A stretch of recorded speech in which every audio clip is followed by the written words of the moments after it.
Terima kasih Anda masih di iNews Sore bersama saya Camar Haenda.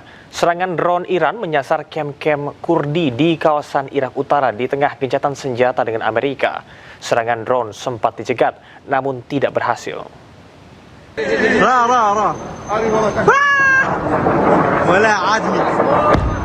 Ledakan hebat mengguncang Irak Utara. Serangan drone Iran menghancurkan kem Kurdi di Irak Utara Selasa siang.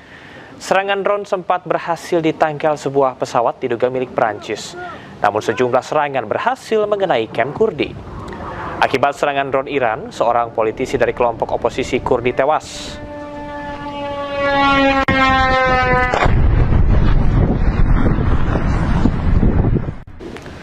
Meski Amerika Serikat berlakukan blokade di Selat Hormuz, aktivitas pelayaran masih berlangsung. Namun ribuan kapal tertahan dan harus mengantre di tengah ketidakpastian.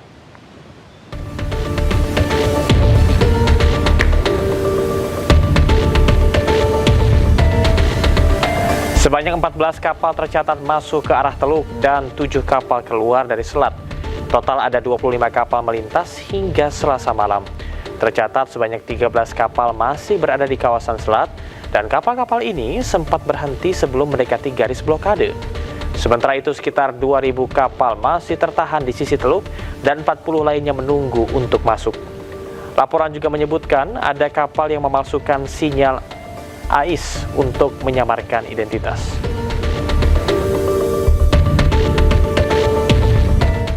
Ketegangan meningkat pada hari ketiga blokade Amerika Serikat terhadap Selat Hormuz. Kapal-kapal milik Cina tak bisa melintasi Hormuz hingga membuat otoritas Cina mengecam tindakan arogan Amerika Serikat.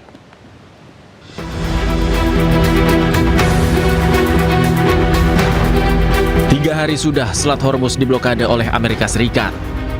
Puluhan kapal tanker terlihat berlabuh di dermaga Selat Hormuz akibat blokade tersebut.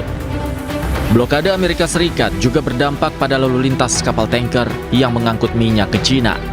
Ada 2 kapal dengan tujuan Cina yang terlihat putar balik untuk menghindari resiko diserang oleh pasukan Amerika Serikat.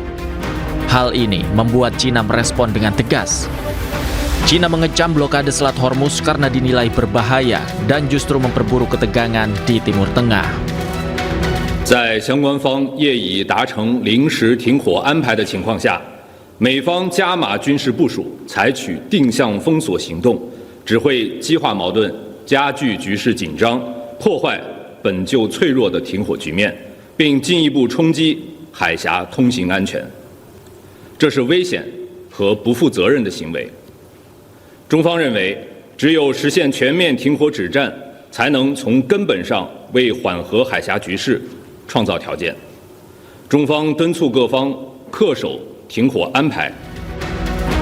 Situasi ini menambah eskalasi ketegangan di Selat Hormuz yang kini diprediksi akan melibatkan Cina dalam konflik.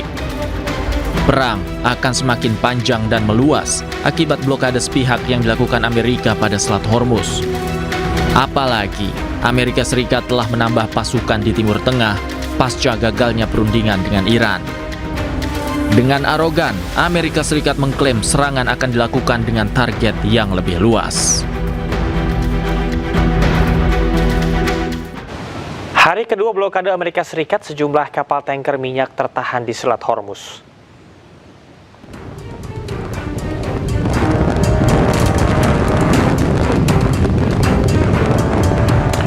Amerika Serikat memperlakukan blokade maritim terhadap pelabuhan-pelabuhan Iran. Komando Pusat Amerika Serikat menjelaskan bahwa operasi ini bersifat selektif, hanya berlaku bagi kapal yang masuk atau keluar dari pelabuhan Iran. Presiden Amerika Serikat Donald Trump juga memperingatkan bahwa setiap kapal angkutan laut Iran yang mendekati blokade akan segera dilenyapkan.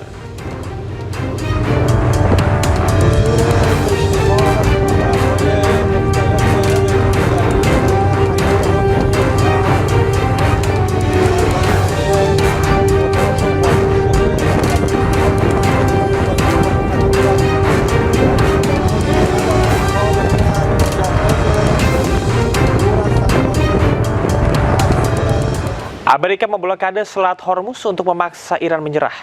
Namun Iran mengirimkan pasukan elit Takafaran bersiaga di pantai selatan Iran.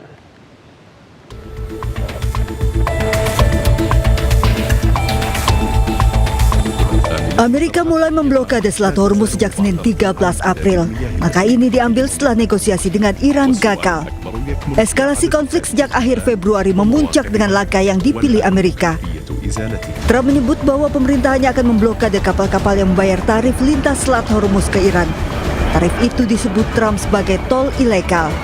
Trump telah menginstruksikan Angkatan Laut AS memblokade di perairan internasional ke semua kapal dari semua negara yang akan memasuki maupun keluar dari perairan Iran. Kapal induk Amerika terbesar USS Gerald R. Ford juga kembali berlayar menuju Timur Tengah pasca perbaikan di pangkalan militer Amerika di Teluk Souda, Pulau Kreta Yunani akibat kebakaran. Berdasarkan data pelacakan penerbangan terbaru, jumlah jet tempur dan pesawat serang telah tiba di kawasan Timur Tengah. Sekitar 2.000 personel dari Divisi Lintas Udara ke-82 Angkatan Darat AS berpotensi dikerahkan dalam beberapa hari ini. Menyambut blokade dan kemungkinan invasi Amerika, media Iran Tehran Times merilis pengerahan Komando Operasi Khusus Angkatan Laut di pantai selatan Iran.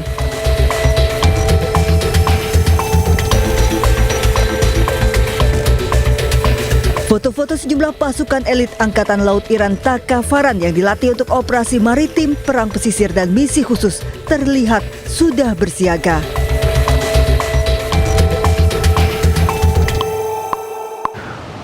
Uni Eropa mengecam penutupan Selat Hormuz oleh Amerika Serikat. Sejumlah langkah pun akan segera diambil bila penutupan berlanjut. Di antaranya adalah negosiasi dengan negara-negara yang terlibat. De la question de Noureddin et du détroit d'Ormuz. La situation actuelle, en effet, la fermeture cause d'énormes dommages et le rétablissement de la liberté de navigation revêt pour nous une importance capitale.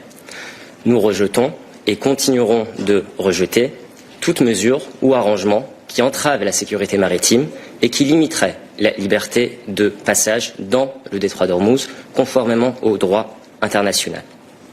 Ce qui se passe en effet aujourd'hui dans les détroits d'Ormuz constitue un appel très clair à ce jour en faveur d'une coalition internationale forte en matière de sécurité maritime.